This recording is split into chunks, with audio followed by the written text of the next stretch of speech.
Hallo und herzlich willkommen zur 168. Folge von Fräulein Maja empfiehlt. Heute geht es trotz Pandemie ums wichtige Thema Katzenschnupfen. Die Idee zur heutigen Folge hatte Emin vom Kanal Tierisch Gesund. Damit eure Fellnasen immer gesund bleiben, hat Emin, er ist Tierarzt, wichtige Tipps und Hintergrundinfos für euch zusammengestellt. Also bleibt dran! Wenn auch ihr Ideen zu weiteren Folgen habt oder eure Fellraketen in einem unserer Videos sehen wollt, dann schickt uns gern alles per Kommentar, Mail oder WhatsApp bzw. Telegram Messenger. Auf unserem Blog auf majaempfiehlt.de haben wir für euch 2 entsprechende Kontaktbuttons eingerichtet. Einfach antippen und schon könnt ihr uns etwas schicken. Und jetzt übergebe ich das Wort an Emin. Hallo Sebastian und hallo an alle Zuschauer. Es freut mich sehr, dass ich in diesem Video einiges über das sehr wichtige Thema Katzenschnupfen erzählen darf. Mich würde sehr freuen, wenn du aus diesem Video einiges mitnehmen kannst. Daher lass uns gleich anfangen. Der Begriff Katzenschnupfen wirkt vielleicht im ersten Moment etwas harmlos, da man es mit dem Schnupfen bei uns Menschen vergleicht. Jedoch steckt hinter der Bezeichnung Katzenschnupfen eine ernstzunehmende Erkrankung, die meistens eine anspruchsvolle Therapie benötigt und trotzdem kann es zu schwerwiegenden Folgeschäden führen. Und in manchen Fällen, falls man zu spät handelt, kann es sogar zu Tod führen. Daher bleibe auf jeden Fall bis zum Schluss in diesem Video dran. Was ist Katzenschnupfen? Katzenschnupfen ist eine häufige Atemwegserkrankung bei Katzen, bei dem die Schleimhäute im Bereich des Kopfes befallen werden. Das heißt Augenschleimhaut, Nasenschleimhaut, Mundschleimhaut, aber auch die Haut kann davon betroffen sein. Viele Tierärzte sprechen auch von dem Katzenschnupfenkomplex. Warum? Weil es mehrere Faktoren, meistens mehrere Erreger benötigt, um eben diese Erkrankung, nämlich Katzenschnupfen, auszulösen.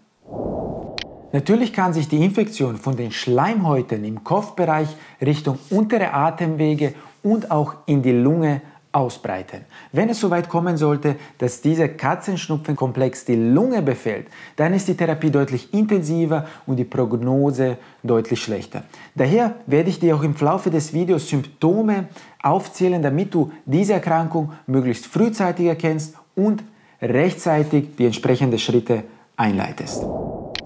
Insbesondere ist das feline Calici-Virus für die Entstehung des Katzenschnupfens verantwortlich.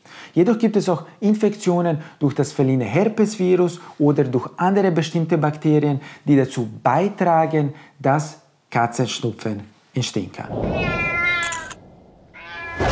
Welche Katzen sind am meisten von Katzenschnupfen gefährdet?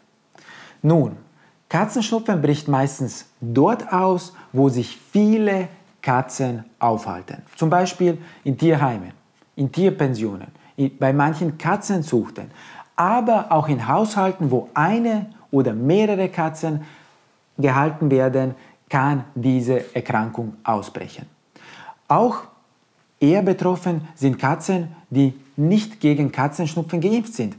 Katzenwelpen, ältere Katzen und Katzen, die ein geschwächtes Immunsystem haben.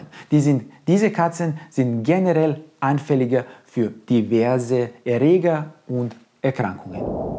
Das Immunsystem jeder Katze kann durch Vielzahl von Faktoren und Erkrankungen negativ beeinflusst werden, wie zum Beispiel durch das feline Leukämievirus, FeLV, feline Immunschwächevirus, FIV oder durch eine große Anzahl von diversen allgemeinen Erkrankungen.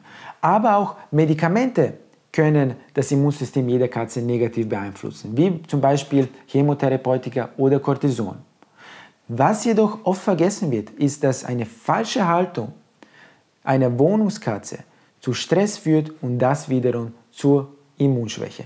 Wenn du zum Thema richtige, artgerechte Haltung von Wohnungskatzen mehr erfahren willst, das empfehle ich dir auf jeden Fall, dann schau hier nach dem Video vorbei.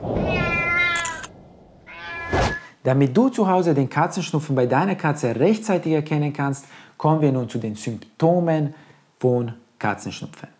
Ganz allgemein zu Beginn, Katzenschnupfen hat ziemlich ähnliche Symptome wie ein Schnupfen bei uns Menschen. Jedoch ist der Schweregrad der Erkrankung, das heißt der Schweregrad von Katzenschnupfen, eher mit einer Grippe zu vergleichen. Kommen wir nun zu den konkreten Symptomen. Ein mögliches Symptom einer Katzenschnupfenerkrankung ist das apathische Verhalten einer Katze. Das heißt, sie wirkt müde, matt, träge, reagiert nicht oder sehr wenig auf Zuruf und wenn du sie in die Hand nimmst, wirkt sie sehr schlaff. Durch dieses apathische Verhalten kommen wir gleich zu dem zweiten Symptom, nämlich zu einer verminderten Futteraufnahme und dadurch kommt es sehr schnell zu einer Gewichtsreduktion. Und diese zwei Symptome sind meistens mit dem dritten Symptom in einer Verbindung oder werden durch das dritte Symptom verursacht, nämlich durch eine erhöhte Körpertemperatur bzw. Fieber. Denn eine erhöhte Körpertemperatur reduziert den Appetit sehr drastisch und das führt eben zu einem apathischen Verhalten. Wenn du den Verdacht hast, dass deine Katze erhöhte Körpertemperatur hat, dann empfehle ich dir auf jeden Fall dieses Video. Darin erkläre ich dir, wie du die Körpertemperatur deiner Katze messen kannst.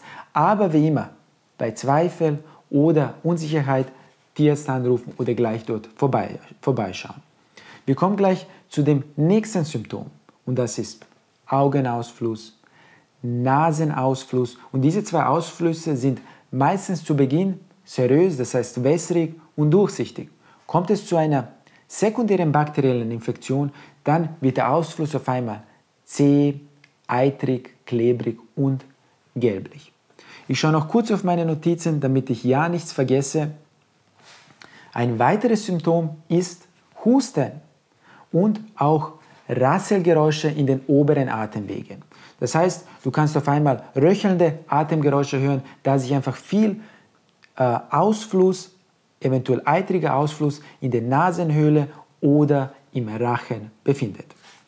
Und auch ein ganz klares Symptom oder häufiges Symptom ist eine Bindehautentzündung. Das heißt, dass die Augen und die Bindehaut gerötet sind. Die Katze kann dann versuchen, sich die Augen vermehrt zu reiben und eventuell kneift sie die Augen vermehrt zu. Und auch ein mögliches Symptom sind Schluckbeschwerden. Schluckbeschwerden entstehen meistens dadurch, dass eben diese Viren Ulcera, das heißt Wunden im Bereich des Maules, im Bereich des Rachens verursachen und das schmerzt natürlich dann die Katzen sehr beim Schlucken von Nahrung. Wann sollte man reagieren und zu einem Tierarzt gehen? Wenn du bemerken solltest, dass deine Katze eins oder mehrere der vorhin genannten Symptome hat, dann ist ein Tierarztbesuch auf jeden Fall empfehlenswert.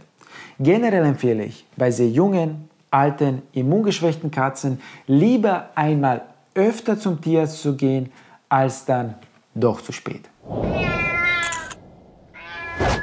Wie schaut nun die Diagnose und die Behandlung bei Katzenschnupfen bei einem Tierarzt aus?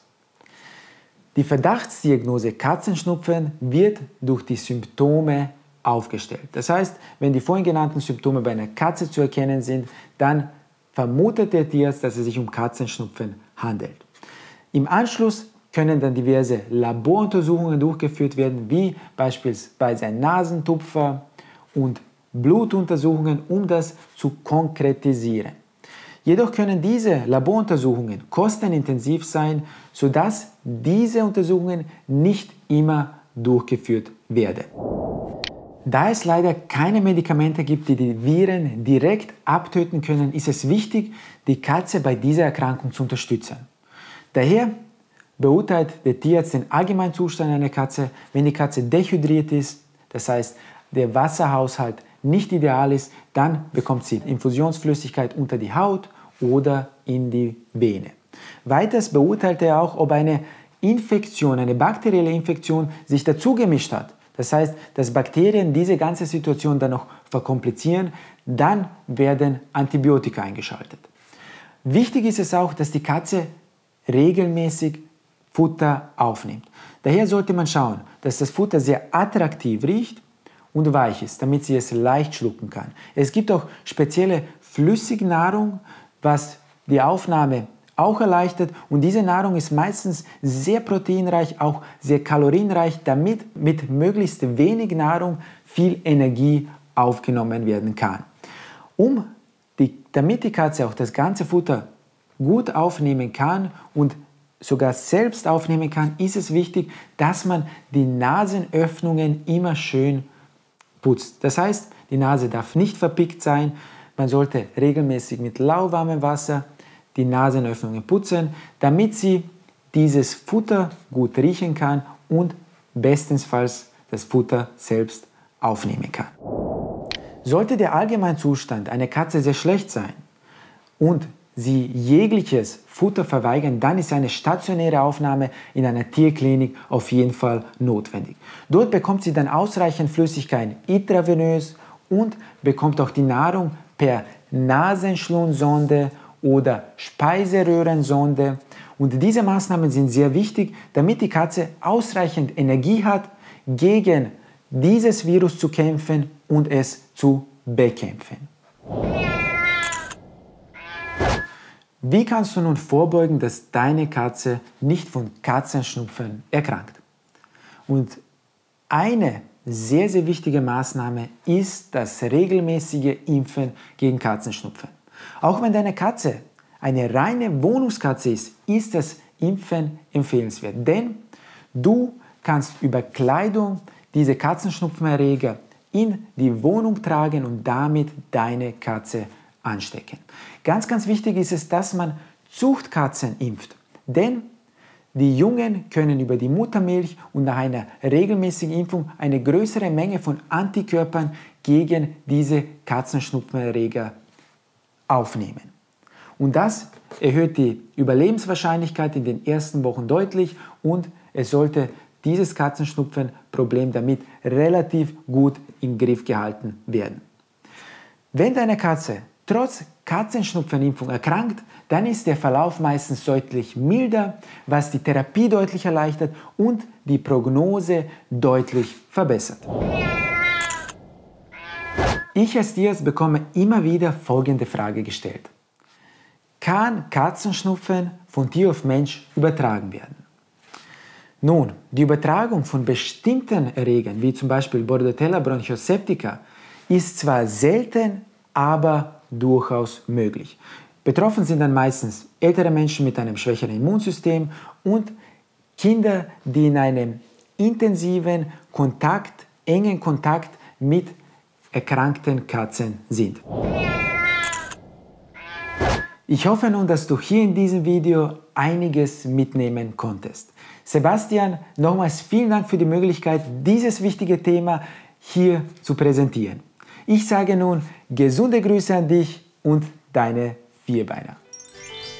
Vielen Dank, lieber Emin, für diese wirklich wichtigen Informationen, die man durch die Corona-Pandemie sonst schnell aus den Augen verlieren könnte. Schaut unbedingt auf seinem Kanal vorbei, lasst ein Like und ein Abo da. Kommen wir zum Rätsel. Beim letzten Mal suchten wir das Zelt. Die Rätselfans haben wieder einmal fleißig mitgemacht, da freuen wir uns wie immer darüber. Nun macht weiter und guckt, ob ihr das Rätsel rauskriegt.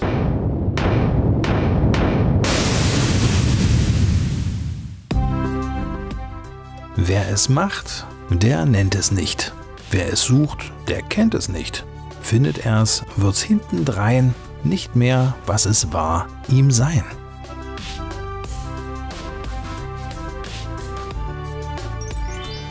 Wenn ihr wisst, was Maya sucht, schreibt's gerne in die Kommentare. Die Auflösung gibt's beim nächsten Mal. Und um künftig nichts mehr von den Fellnasen zu verpassen, abonniert doch kostenlos unseren Kanal und den Kanal von Emin und aktiviert die Glocke. Wir bleiben zu Hause, flatten the curve, bleibt gesund und nicht hamstern. Bis zum nächsten Mal, wir freuen uns auf euch.